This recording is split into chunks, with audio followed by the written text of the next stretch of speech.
Hello everyone and welcome to the latest edition of HTFC. We've taken the show on the road if you haven't noticed already. We're outside the beautiful home of Orlando City Soccer Club Inter&Co Stadium because we have a beautiful special lined up for you. We're focusing on the beautiful game in the city beautiful. I'm your host as always, Edgar Rodriguez. I'm Patrick Deleon, and I'm super excited to get this episode one underway. It's gonna be a super fun one on something that we haven't done before. And I'm just super excited to get this started. Might be a first for HTF, so it's going to be very fun. Look, we have a lot to talk about, Patrick. First, we're going to give a little recap of the MLS season. Of course, Orlando City had quite the eventful season last year.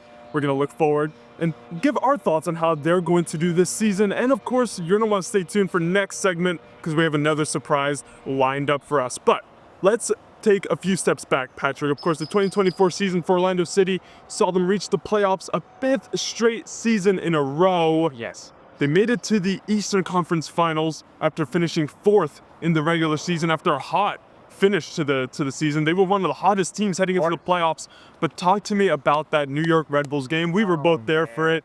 And it ended with a bit of a sour taste. Of course, it's just one of those games. It's one of those days. One thing about the sport, if the ball doesn't want to go in the net, it's not going to go in. There's nothing you can do that's going to change that. So a couple of chances, especially Facundo Torres, he had this one particular chance in the first half. He missed it, a perfect layoff from Ojeda in the box. Oh my God. The moment he missed it, I already knew, unfortunately, that might be wraps for the season. And they just couldn't capitalize on anything in the second half either. That's how it goes. That's just how it goes. You know, it's just, again, one of those days that the ball doesn't go on the net. There's nothing you can do. But now they have that experience though. They've made it to the conference final. They know what it takes to get there. But also, I'm sure it leaves a very sour taste in their mouth because it was also the easiest path to the final that they're arguably ever gonna have. Columbus got knocked out early. Miami got knocked out early. Cincinnati got knocked out early. All the top dogs above Orlando in the standings got knocked out in the first round. That's right. And Orlando just couldn't capitalize on that opportunity. You mentioned it. Two big chances in that first half. I remember two chances that 9 times out of 10 go in the back of the net. The stadium erupts. Unfortunately, on that night, it did not happen. And then the Red Bulls took advantage of that 0-0 at halftime. They probably, in their heads, were conscious of that. Yeah. Lucky to go into halftime, still level. And then it was an early corner kick in the second half. Back post, the man was left unmarked. And back post header, boom, 1-0. And that is all it took. And that goal kind of just killed all the momentum for Orlando City. It really did. And it's very unfortunate because, I mean, the stadium, it was packed. Yeah, it was. Everybody was so excited. Is this the year was it the year we could have made MLS Cup for the first time? It wasn't. It was totally heartbreaking for me, at least. I was very upset. I'm sure you were. On my birthday, too. Oh, no. I had to offer many condolences to you because I knew I'd check up on you. You know, I wanted to make sure everything was under control. Yeah. But let's look past that. Yes. Let's go to the MLS Cup final in 2024. Of course, LA Galaxy dominating. Absolute domination. The thing is, early on in the season, I knew the Galaxy were going to just tear through everybody. I already knew it. And it's one of those teams also in the first round in the playoffs. I believe they played Minnesota. I think they won in 2 games, but they scored about 9 goals, I think, on Minnesota in those 2 games. And either way, they have players like Ricky Puig. They had Dejan Joveljic, who did just get transferred to Sporting Kansas City, so a huge loss for him up top. Gabriel Peck, huge player, first newcomer of the year of MLS last year, amazing player. And you're Joseph Pigsel as well out on the wing for the Galaxy, amazing player. There's also a German guy on LA Galaxy. Oh yeah, Royce. But I mean, I love Royce. Well, he doesn't really do any. Wow. But he won his first league title with the Galaxy. Yes, we gotta, different lots. Yeah, of course. But man, it's just that's what stands out though. They have the power, the attacking talent. It's one of those teams you can just look on paper and it's like, man, nobody was ever gonna stop. If anybody was gonna win MLS Cup last year, it was going to be the Galaxy. I even did like the playoff bracket prediction thing. I had the Galaxy winning, and they won. So. Especially since the Red Bulls made it to the final. The favorites were clearly a Galaxy. I think if Orlando would have made it to the final, Galaxy would have still had the edge. Yeah, going into for it. sure. I think it would have been a closer game, though. I think it would have been closer game, but I still would have had Galaxy winning regardless. But it should have been us. Whatever. Let's take a look ahead at this upcoming season. We're just a couple days away. By the time this episode goes out, we'll be hours away from kickoff. That's right. So let's dive in. So some notable departures. First off, from Orlando City. Of course, Facundo Torres going to Palmeiras in Brazil. Yep. A huge loss out on the wing. But in return, Orlando City in the front office have brought in guys like Marco Pasalic from Croatia. Right. That's a big move. Nico Rodriguez, a young guy from South America, from Colombia. What to expect from them? It's going to be very interesting to see how they can fit into the system. It will be, and it's going to be interesting to see how Orlando City bounce back from this. Facundo Torres was Orlando City. We've talked about this plenty of times, Patrick. He was the marquee man for this team. All-time top goal scorer. All-time top goal scorer. He did it in just a few years as well, which shows how prolific he was, how important a piece he was to this team. Of course, the team has lost, of course, the likes of Nani in the past, Pereira, of course, in the past. The team has experienced this. But I mean, Facundo Torres, I think it was just in another level compared to everyone else. It's going to be interesting to see how the team, collectively bounces back, because I don't think one player replacing him. No, it's definitely something that's a hole. This is going to take a lot more to just one delay. It's a big hole to fill, big shoes to fill. But now we're going to see Martin Ojeda take on the number 10. That's right. He's been playing more centrally, especially we saw that last year. He seems to thrive more in that role. So he's going to have to be the man. He's going to have to up his game. We definitely saw his first year in 2023. Honestly, I thought he was kind of a bust as a DP signing. And then last year, definitely a lot better. And this year, though, he has to fill in that role that Torres has left. He has to fill in, he has to produce, because everybody's going to rely on him on playing through, linking the defense to the offense. He's going to be all over the pitch. That's what we need him to do. He has to stay fit. He has to lock in. Yeah. You also have to talk about Wilder Cartagena, who tore his ACL preseason against Siri. So he's done for the season. That is a big blow. A big blow, because he's a solid player in the central at the number 6. But in return, they brought in Edward Atuesta from Palmeiras. He was an excellent player at LAFC. Palmeiras had a bit of a rough go, but it's glad to see him back in MLS. He's still young, 27 years old, so he hopefully can find that form he had at LAFC here in Orlando City. But it's one of those cases like, okay, it kind of hopefully doesn't turn into another Nico Lodeiro kind of thing where he was also left. He was excellent at Seattle. Didn't really have the chance to do much here in Orlando. So I'm not too disturbed by that departure from him, if that makes sense. Just 1 year. And I think he gave his best years to Seattle. Yeah, of course. Aging. It's kind of time. Exactly. Not too surprising. But it definitely clears up a lot more cap space if the front office wants to bring in some more players in the near future. That's right. And let's talk about another player who I think has the opportunity to become one of the biggest ones in purple and gold this season, Angulo. We've talked about him. He has that young energy, which is what Orlando City needs now, coming off of the wing. But the main question is, can he improve in terms of production? In terms of being prolific in front of goal, because we know he has the pace, he has the dribbling, but when it comes to the final third, his decision-making has to improve. It has to improve, because there's been so many times in instances where it's like, he takes either too many touches, or he shoots and it just completely misses the goal. Yeah. But he has to be quicker in that final, he has to be more decisive. He has to be sure what he's doing, because sometimes it looks like he's hesitating, or he's moving too fast that he can't. Too fast for himself. Yes. And I mean, we've seen him beat players off the ball, to the ball, super fast guy. And the defenses, they hate to have to work. He outruns them. But again, they can catch up to him because of that final third decision making. But I know he's still relatively young, but he has to improve on that. Another player I want to touch on, Luis Muriel. Last year, maybe not the season he wanted from the Atalanta man, especially on a DP deal. This year, he even said to himself recently that he knows he needs to lock in, become more involved in the goal making. We saw glimpses of that last year. but not enough. Not enough. Not enough. Technically, he's still a very gifted player. He still moves the ball very beautifully, but his involvement in that final third also, it has to go up.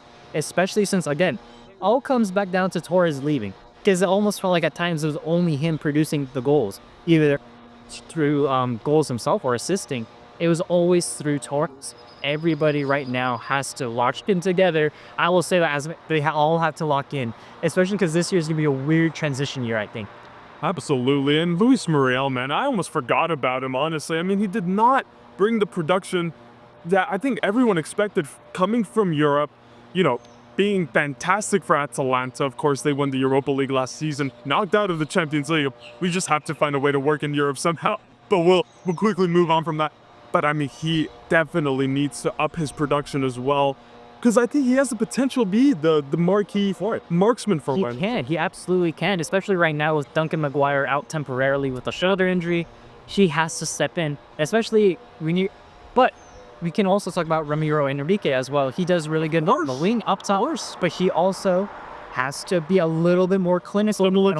Similar to Angulo, he has his moments for sure where he's come up insanely clutch.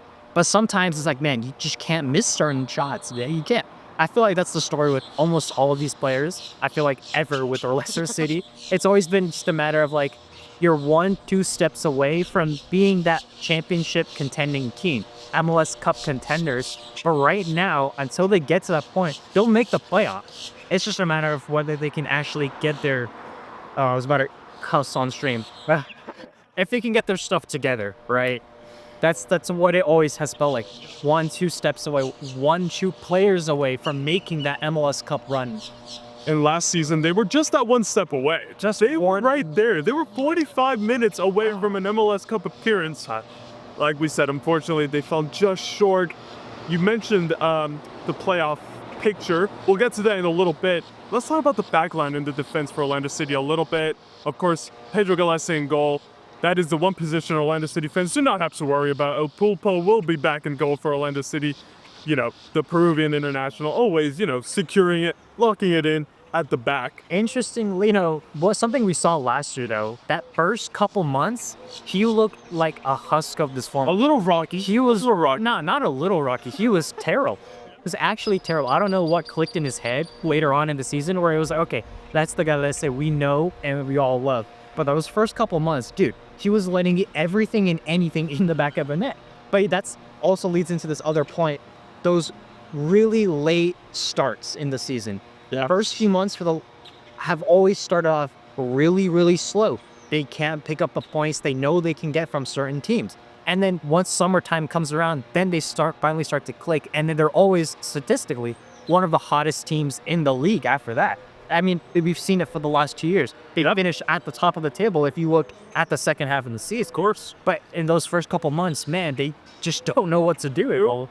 That's why I've invited so many people to come watch games with me early in the season, and they play like they've never had touched the ball in their lives. I'm like, I'm sorry, guys. They don't play like this. I swear. Give it a couple weeks. But it's like, it's frustrating to see because you look at teams that win MLS Cup, they are often running from game number 1. And there was a point in the early on in the season where we didn't even think they might make the playoffs. It was looking genuinely concerned. It was looking bleak, but like you said, something flicks on the latter end of the season where Orlando City just tend to turn it on and tend to really make a strong push, you know, when those last 12, 15 games come around. Okay, I think we covered Orlando City pretty well there. Pretty extensive. Of course, I also wanted to mention Halliday left, one of the fullbacks, but then you still have the likes of Janssen, you know, which shouldn't be too bad in the Man, I love Janssen. He's one of my favorite players to ever rep the jersey, but he is also starting to age a bit. Is now reaching that point where he had to start looking in the near future for a replacement. But I think he's fine for this year. He's still a solid guy. I feel like center back is one of those positions where you can still be playing now at 35, 36. He's only 33, 32, 50. One of those. something like that. But he has time. But it's definitely something now that we have to slowly start to keep in mind for the future. Keep it in the back of your minds, the Orlando City front office. But let's look at the overall league. Yes. So let's look at how MLS is shaping up this season. Of course, you have Inter Miami as the favorites for the MLS Cup, as long as they have Messi, Patrick, whether you love it or hate it. they will be favorites for the MLS Cup. Last season, of course, we saw Atlanta United knocked them out very early on. Good. The only time I've ever rooted for Atlanta United, by the way. An Orlando City fan rooting for Atlanta is not something you see every day of the week. Do we think Miami has the capabilities, though, as favorites, as the bookmakers' favorites? No. You do not agree with that. Ow. No. Why would I ever say that?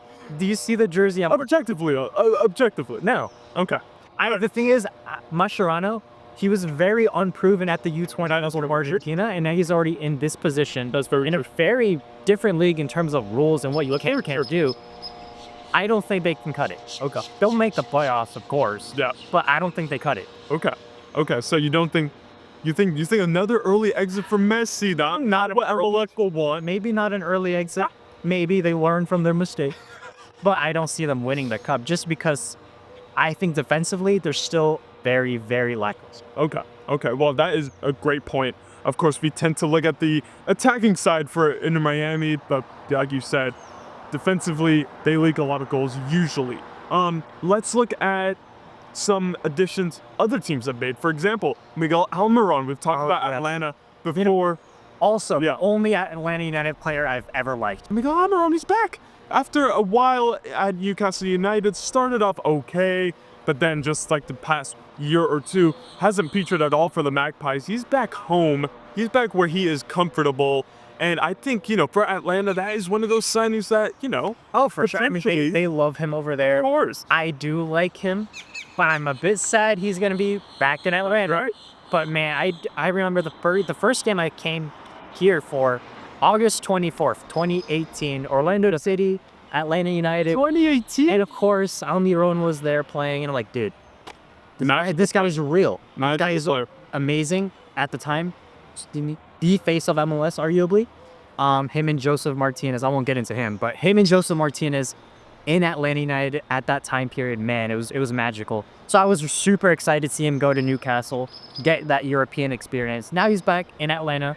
Atlanta, I don't want to talk about them, but I will. They are locked and loaded for this season. They have completely rebuilt everything. They're looking good. They're looking very dangerous. Honestly, I can see them breaking into the top 4 in the East this year. Ooh, that's a big shout. That's a big shout. I wouldn't be surprised. Let me throw another one at you. If Bander at Cincinnati scored his first goal for Cincy not too long ago, he's bringing that energy too. And he was an amazing player at Portland. Unfortunately, that Portland squad mid, but he lit up the great kids though.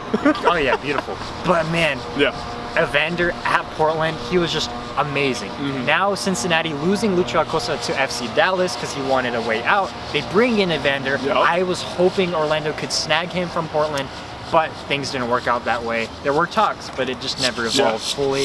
But he's going to be definitely somebody to watch in the Cincinnati squad, be the new face of Cincinnati, I believe. Absolutely. And how about, just to finish off on these big marquee signings that clubs have made, Wilfried Zaha going to Charlotte FC. It is a fun one because he was in Turkey playing for Galatasaray, I believe, after, of course, being the main man for Crystal Palace in the Premier League. But now he's going to try out the MLS, which is going to be interesting. I think it's fun. I think Charlotte, honestly, is a good fit for him. I'm excited to see him play, for sure. Charlotte, again, one of those regional rivals. I don't want to give him much time, but man, Zaha, Charlotte also looking pretty dangerous, especially with Patrick Agyemang. I don't know how to say. I'm sorry if you're watching. Agyemang. Right. He's also looking really good. Young up-and-coming American striker. We've seen him get caps for the national team already, but another team to watch. Nashville also somebody I want to touch on quickly. Nashville, again, completely have built their roster from the ground up under DJ Callahan. That's right. Super interesting team to watch this year.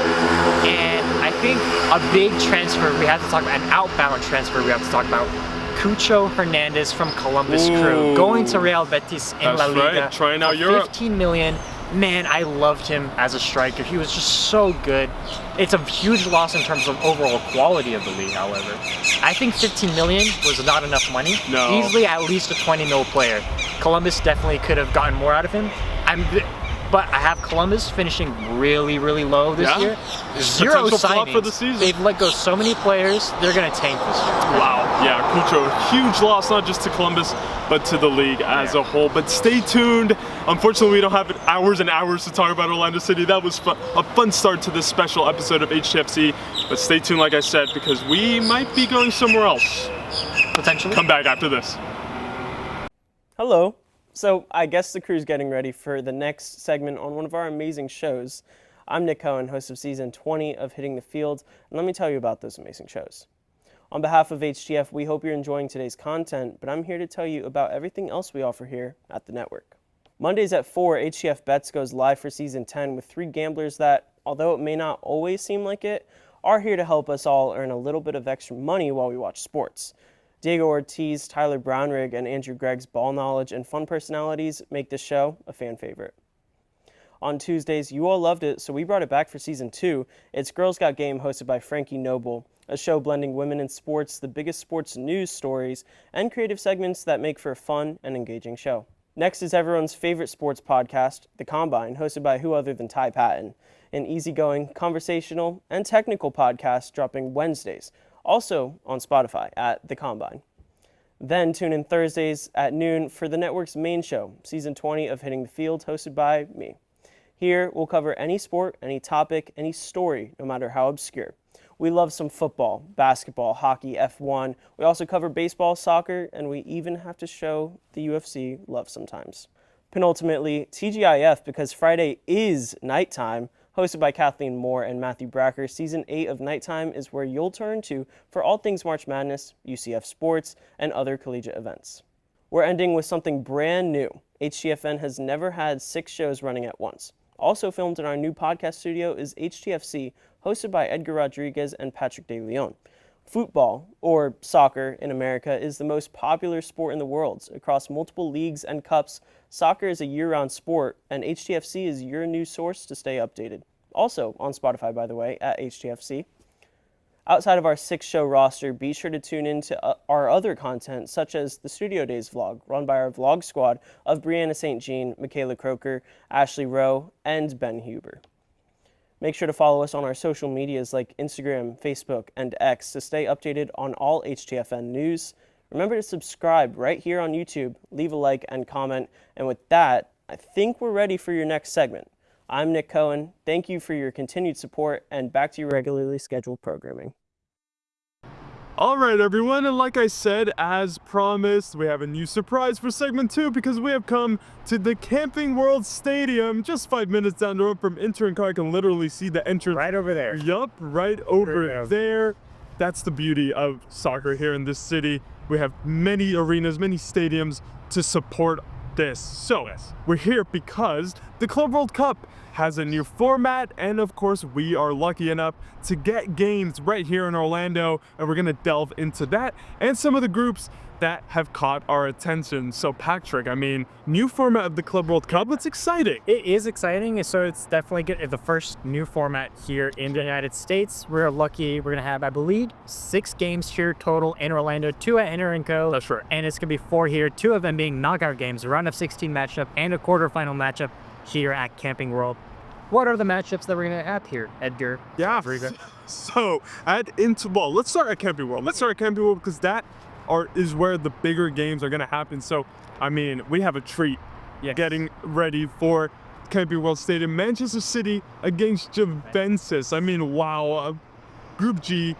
What a huge matchup to have here. A very exciting one, so this place is definitely going to get packed up. I mean, we've seen really high-profile friendlies happen here, but an official competition game where it's a little bit more high stakes, it's definitely going to draw a lot more eyes. I'm super excited for that one. It's going to be incredible. I was actually lucky enough to watch Manchester City Barcelona here. I mean, the stadium is packed. The fan base is here in Orlando. There's not going to be any problem with that. So, you know, especially like you said, Club World Cup, brand new tournament. Usually the Club World Cup, you know, it was kind of put off to the side, right? The old format, you know, the qualification process was a bit iffy. Like, no one really knew what was happening. But now FIFA have put all their eggs in this basket, and to bring the biggest names of not just European football, but of world football is going to be incredible. And also, in addition to that, we have round of 16 and quarterfinal matchups, so more big names are going to be playing right behind us. And we have Club Leon from Mexico against Flamengo from Brazil. course. We have a huge Brazilian population here in Orlando, so I could expect Leon to be in red. Incredible. The entire place is going to be in red. But it's going to be a fun one. Another fun one to have for sure for the locals here in Orlando. So delve into what we have at Inter&Co. We have other group games there. Granted, maybe smaller matchups. Now, some names we are familiar with. So you have Ulsan HD from South Korea. There you go. We're going to be playing Mamelodi Sundowns. I believe they're from South Africa. Yes, you're right. I believe You're right. so. That's going to be an interesting matchup, something we haven't seen before. Right. And we have Benfica from Portugal against Auckland City. So from New Zealand. Yeah. Very interesting. Very interesting. That was like a giant against kind of a minnow. Sorry, but It's like Asia, Auckland are one of in Oceania.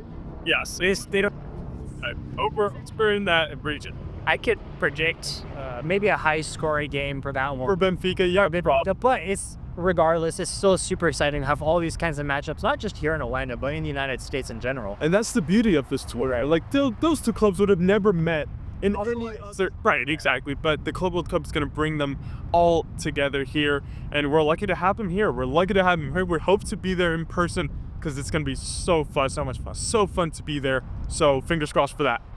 Let's look at the other groups. Of course, it is going to be all across the U.S. It's going to be an incredible tournament. Of course, leading up to the 2026 tournament, of course, the big, the World Cup. It's just the appetizer. They plus the appetizer. That's right. To get going, right, and to test out how it's going to work. But in Orlando, so looking at Group B, let's jump straight into it. We have big names in Group B: PFG, Atletico Madrid, Botafogo from Brazil, and of course the Seattle Sounders. That group is going to be intense. It's going to be a very harsh group, and I think it's going to be probably more exciting, the most exciting one in the tournament. That has the potential. I think it could go a whole bunch of different ways. We'll just have to go and see what happens. And we've already seen so far the Champions League PSG 10-0 on aggregate against Brest. Atletico Madrid went straight through in the top 8.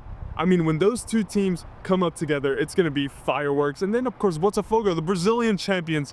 So fun what they have been able to do in Brazil. They did the double in Brazil, of course, last season. And then the Seattle Sounders, a traditional MLS club. Great. One of the more well-known clubs here in the United States. One of the oldest clubs here in the United States, spanning over 50 years. Of course. Granted, last couple of years, let's to give a little bit of context as to how these teams qualified. So what FIFA did, essentially, from the certain time period, I believe from like 2020 onwards, continental champions and everything in between, right? So Seattle Sounders, they won the CONCACAF Champions League in 2022. So that's how they qualified to the 2025 edition of the FIFA Club World Cup, because literally every other champion has been from Mexico for the North American Champions League.